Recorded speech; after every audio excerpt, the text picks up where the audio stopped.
ভয়ের আড্ডা।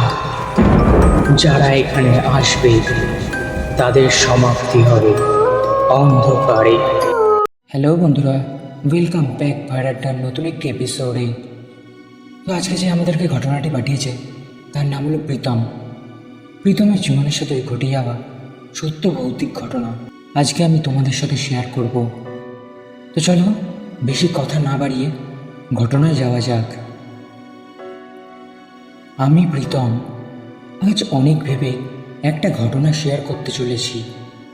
এটা আমার জীবনের সাথে ঘটা একটা সত্য ঘটনা, যার পর থেকে আমার রাতে ট্রেনের সিটি শুনলেও ঘুম আসে না। ঘটনাটা 2021 সালে নভেম্বর মাসে। তখন আমি একটা হাসপাতালের মর্গে ডোম ইন্টার্ন হিসেবে কাজ শিখছিলাম।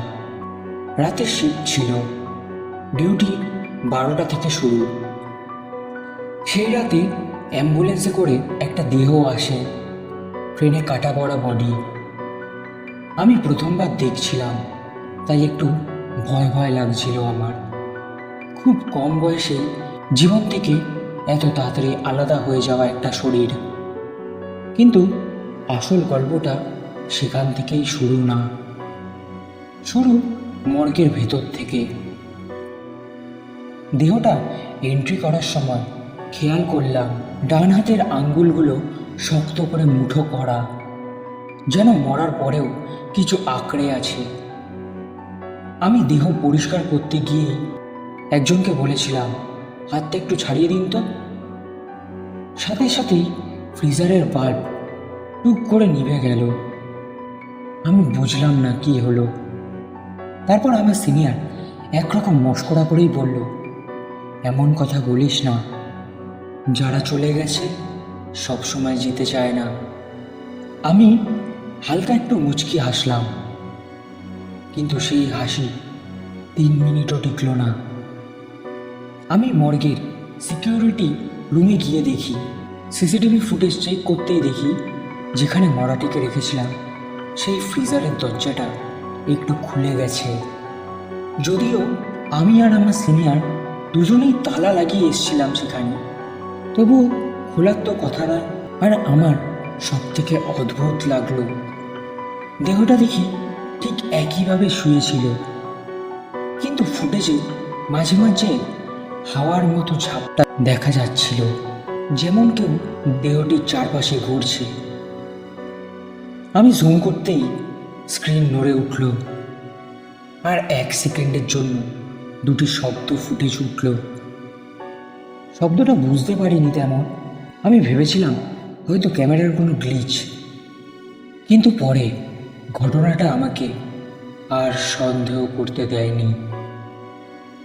আমরা টি ব্রেক নিচ্ছিলাম, হঠাৎ মর্গের লোহার দরজা ঠক ঠক ঠক করে শব্দ হতে লাগলো। ডিউটিতে আমি আর সিনিয়র ছাড়া সেই রাতে আর কেউ ছিল না ওই রুমে।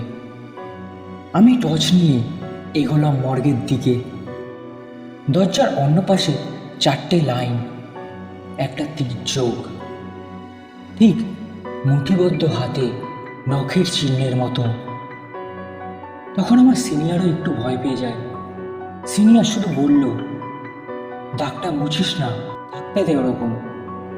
তারপর সেই রাতে আরও অনেক ঘটনা ঘটলো আমাদের সাথে। যেমন মর্গের আলো টিপ টিপ করে নিভে যাচ্ছিল, মাঝে মধ্যে যেন মনে হচ্ছিল পিছনে কেউ দাঁড়িয়ে আমাদের দিকে তাকিয়ে আছে। আবার মাঝে মধ্যে কেউ যন্ত্রণায় চিৎকার করে উঠছে। পরদিন সকালে দেহ শনাক্ত করতে মৃতের বাড়ির লোক আসে। তিনি বললেন ওর জীবনে একটা বড় অন্যায় হয়েছিল। ও সবসময় আমাদেরকে বলতো, আমার জিনিসপত্র আমার মরে যাওয়ার পরে কাউকে দিও না। তারপর ঠিক সেই মুহূর্তেই আমি আবার ফ্রিজারের কাছ থেকে একটা হালকা শব্দ শুনি, যেটি নাকি আমি ছাড়া সেই রুমের আর কেউ শোনেনি। আর যেন বরফ গলা জল চুইয়ে আসছে ফ্রিজারের নিচ থেকে।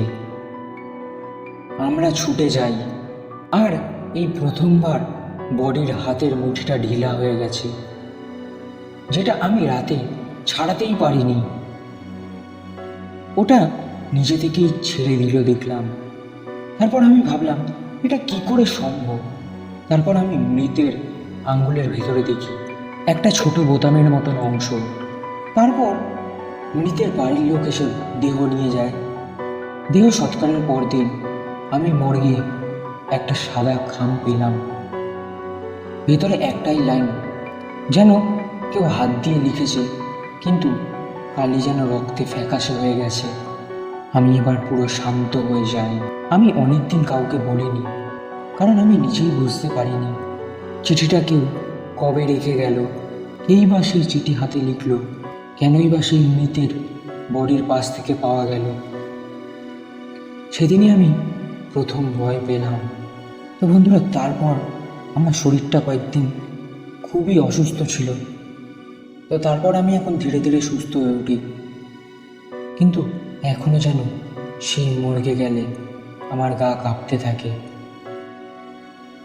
তো বন্ধুরা, এই ছিল আজকের ঘটনাটি কেমন লাগলো তোমরা প্লিজ কমেন্ট করে জানিও। যদি ঘটনাটি ভালো লেগে থাকে তো লাইক কমেন্ট সাবস্ক্রাইব করতে ভুলো না। তো চলো, আবার দেখা হবে নতুন একটি এপিসোডে। ততক্ষণের জন্য সুস্থ থেকো, ভালো থেকো।